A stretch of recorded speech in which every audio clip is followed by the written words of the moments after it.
شیخ الاسلام حضرت مولانا مفتی محمد تقی عثمانی صاحب برکات عالیہ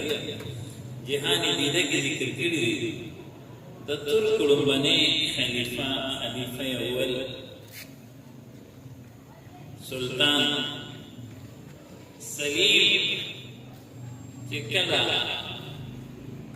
د مصر او د حجاز خلکو ومنل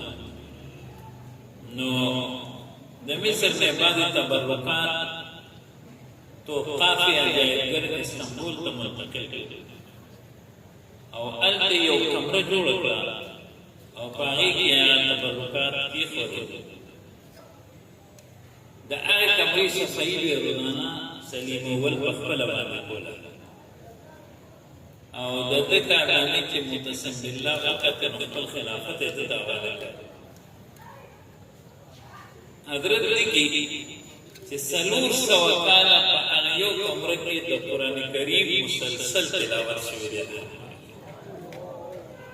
و داسې نه چې یو شپ به ختم شو دویم به شروع شو دویم به ختم شو دریم به شروع شو نه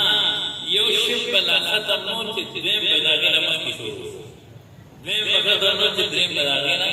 مخکې شروع شو 400 کاله مسلسل د قرآن کریم تلاوت جاري پاتې شوي دا یو کمره کې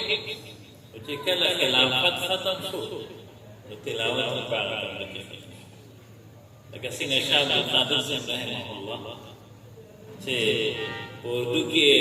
ډېرې عجیبه ترجمه د قرآن کریم کړې ده او کله انګرېز د دې نه زموږ تاریخي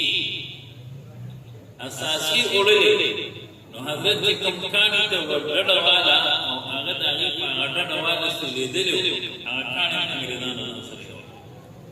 نو الله پاک موږ له ازادي او لوی نعمت راکړی دی د ازادۍ لپاره الله پاک موږ له قرآن کریم راکړی دی نو قرآن کریم موږ ته دا تعلیم راکوي چې ټول انسانان یو شان دي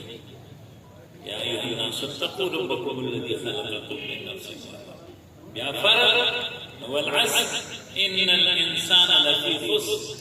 الا الذين امنوا وعملوا الصالحات وتواصوا بالحق وتواصوا بالصبر